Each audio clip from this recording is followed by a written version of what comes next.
Poor people aren't broke because they're bad with money. They're broke because being poor is incredibly expensive, and the entire economic system is designed to keep them that way. I need to say that again because it's the exact opposite of what you've been told your whole life. Being poor costs more money than being middle class or wealthy, and I'm going to prove it to you with real numbers, real examples, and real experiences from the 3 years I spent barely surviving on $24,000 a year. Here's what we've been sold. Poor people stay broke because they make bad decisions. They buy lottery tickets instead of investing. They eat fast food instead of cooking healthy meals. They spend money on phones and TVs instead of building wealth. This narrative is comfortable for people who have money because it means they earn their position through smart choices. And it's devastating for people who don't have money because it tells them their poverty is their own fault. But that narrative is garbage. It's not just wrong, it's backwards. It confuses cause and effect. It sees the symptoms of poverty and mistakes them for the causes. I'm going to break down exactly why poor people stay broke. And I'm going to do it without the judgment, without the pull yourself up by your bootstraps nonsense, and without pretending that individual choices can overcome systemic barriers. Then this is important. I'm going to show you the actual strategies that can help break the cycle, not magic solutions. Not get-rich-quick schemes. Real, proven approaches that acknowledge the system is rigged while still giving you tools to fight back. Because here's the truth. The cycle of poverty is designed to be almost impossible to break, but almost impossible isn't the same as impossible. People do break out. I did. And I'm going to show you exactly how the trap works and where the escape routes are hidden. The poverty trap. How the system keeps people broke. Let me show you how being poor costs more money. These aren't theories, these are the actual expenses I tracked during my broke years. The banking trap. When I was broke, I couldn't maintain the $500 minimum balance required for a free checking account. So I paid $12 a month in account fees. That's $144 a year, just for the privilege of having a bank account. But wait, it gets worse. Because my balance was always low, I'd occasionally overdraft. Each overdraft fee, $35. I paid those fees maybe 4 to 5 times a year. That's another $140 to $175. Total annual cost just to have a bank account, nearly $300. My friend, who made $60,000 a year, free checking, no fees, actually earned interest on his balance. The system literally paid him to have money while it charged me for being broke. The transportation trap. I couldn't afford a reliable car, so I bought a $2,000 beater that broke down constantly. Repairs that year, $1,800. I spent almost as much fixing a terrible car as I spent buying it. My coworker bought a $15,000 used car with a small loan. Her repairs that year, $200.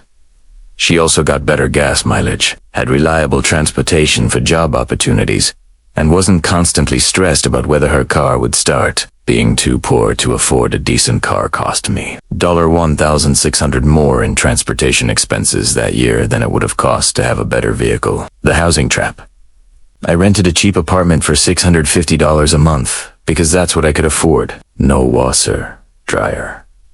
So I spent $12 to $15 per week at the laundromat. That's $624 to $780 per year on washing clothes. The apartment was poorly insulated, so my utility bills were $150 to $180 per month in winter.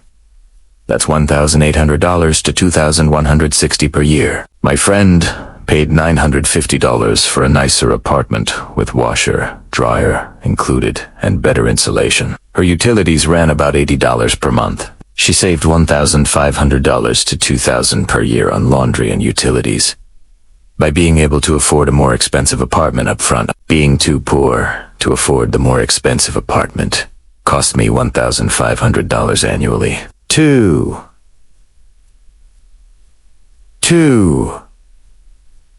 Trap. I couldn't afford to buy groceries in bulk or stock up on sales because I was always running out of money before payday. So I bought the smallest quantities at the highest per unit prices. Example, buying a small 12-ounce jar of peanut butter for $2.29 versus a 40 ONC jar for $5.9. $9. The small jar costs 19 cents per ounce. The large jar costs 15 cents per ounce. I was paying 27% more per unit because I could only afford the small jar. Multiply this across everything you buy, and poor people pay hundreds of dollars more per year for the exact same food. I also couldn't meal prep effectively because I didn't have containers, reliable refrigeration, my fridge was old and inconsistent, or time after working multiple jobs, so I bought more expensive convenience food or cheap fast food. The healthcare trap. I couldn't afford health insurance through my employer. The employee contribution was $180 per month, which was impossible on my budget.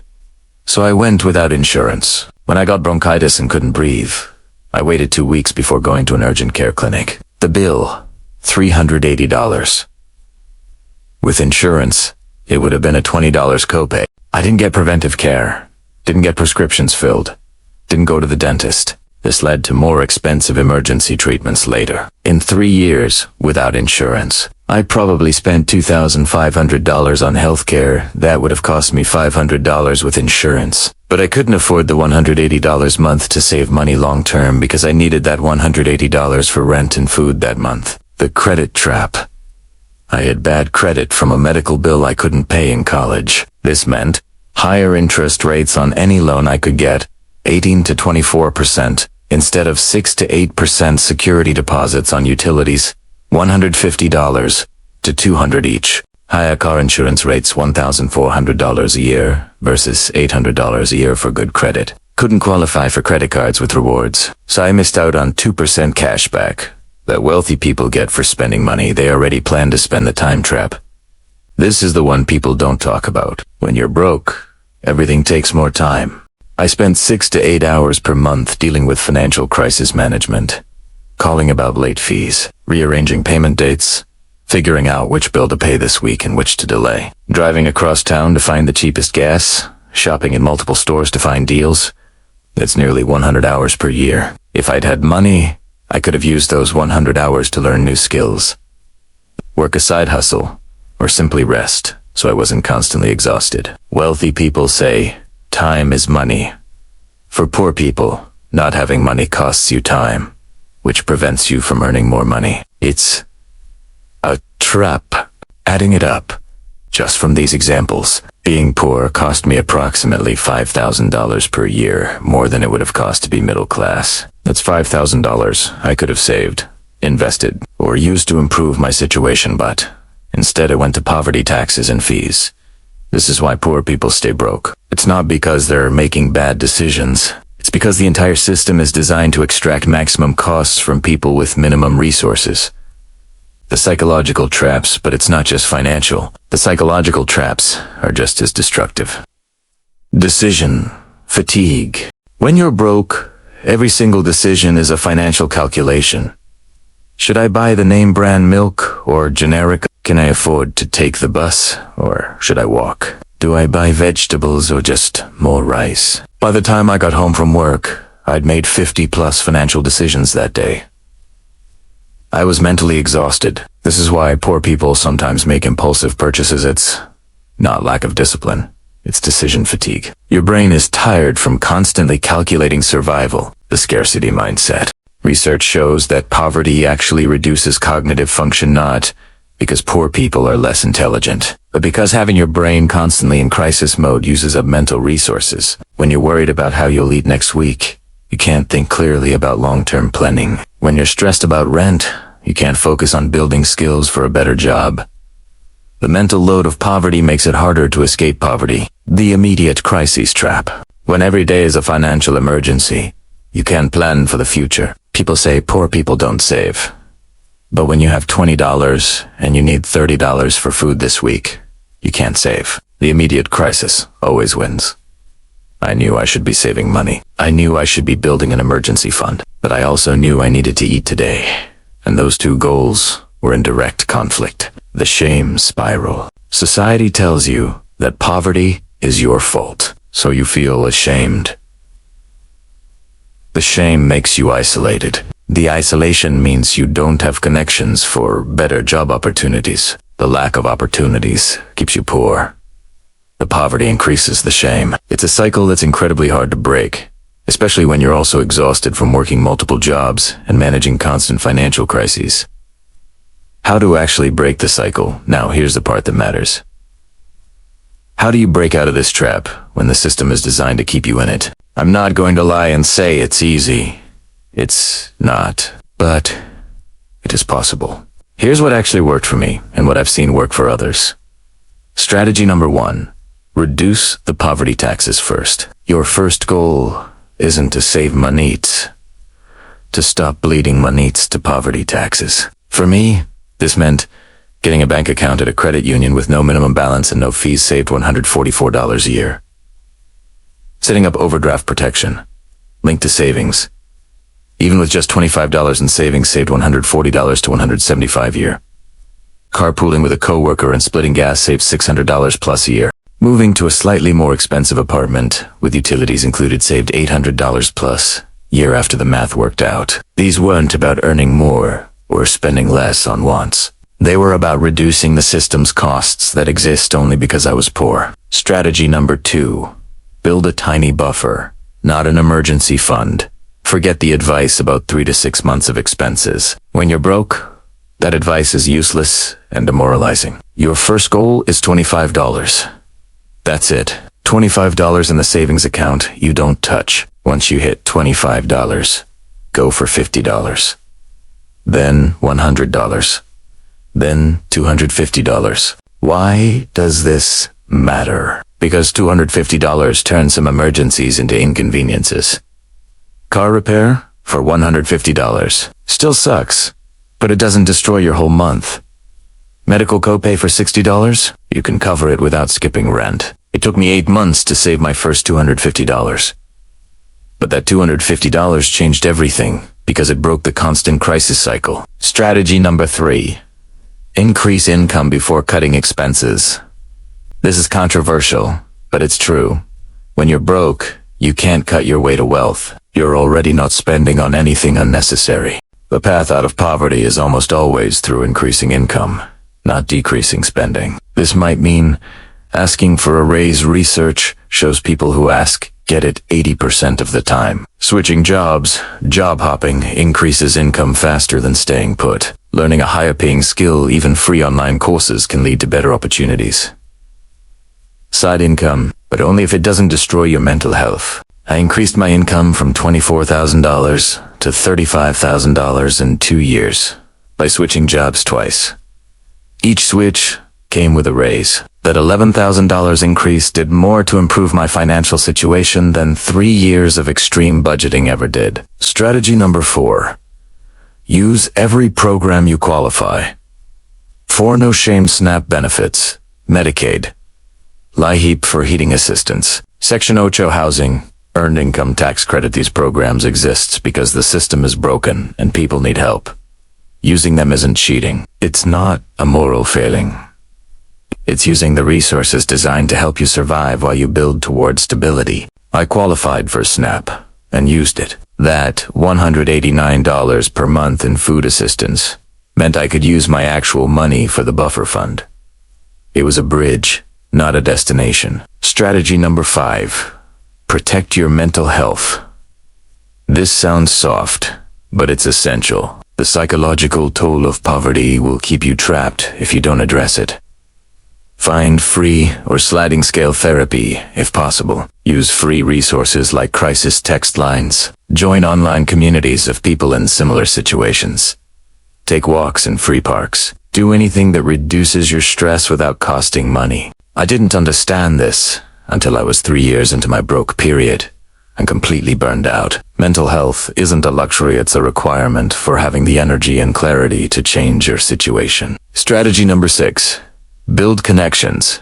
Strategically, poverty is isolating, but connections are how people find opportunities, job openings, side work, resources, information. They flow through networks. This doesn't mean networking events, those cost money anyway. It means maintaining relationships with coworkers, staying connected to friends, even when you can't spend money socially, joining free community groups, being honest about your situation when appropriate. The job that got me from $24,000 to $32,000 came from a former coworker who remembered me and recommended me for an opening. Strategy number 7. Document everything and track progress.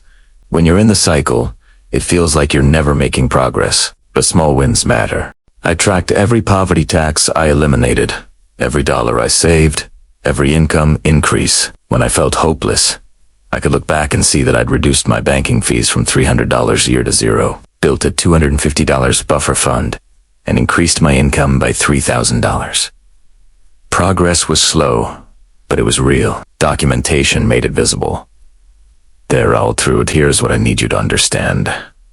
Everything I just described, all those strategies, all that effort should not be necessary. The fact that people have to be strategic geniuses just to survive on low income is a policy failure. The fact that being poor costs more money is a system design problem. The fact that people work full-time jobs and still can't afford basic necessities is a moral crisis. Breaking the cycle of poverty shouldn't require superhuman discipline, perfect decision-making, and grinding for years. But right now, it does. So while we work to change the system, we also need to help people survive and escape the current system. If you're watching this and you're broke, this isn't your fault. You're not failing. The system is failing you, but you can still strategically fight back using every tool available. If you're watching this and you're not broke, this is why we need living wages, affordable healthcare, accessible housing, and a robust social safety net. Individual charity is nice. Systemic change is necessary. The statistics are brutal. 40% of Americans can't afford a $400 emergency. 78% live paycheck to paycheck. This isn't because 78% of people are irresponsible. It's because the system is broken. What you can do right now, if you're broke, one poverty tax to eliminate this month. 2, start a buffer fund with a goal of $25. 3, research what assistance programs you qualify for. 4, document your progress so you can see you're moving forward. If you're not broke, 1, support policies that help low-income people. 2, stop judging people for being poor. Understand that poverty is expensive and exhausting. 4, donate to organizations that help people with direct cash assistance. Drop a comment. Have you experienced the poverty trap?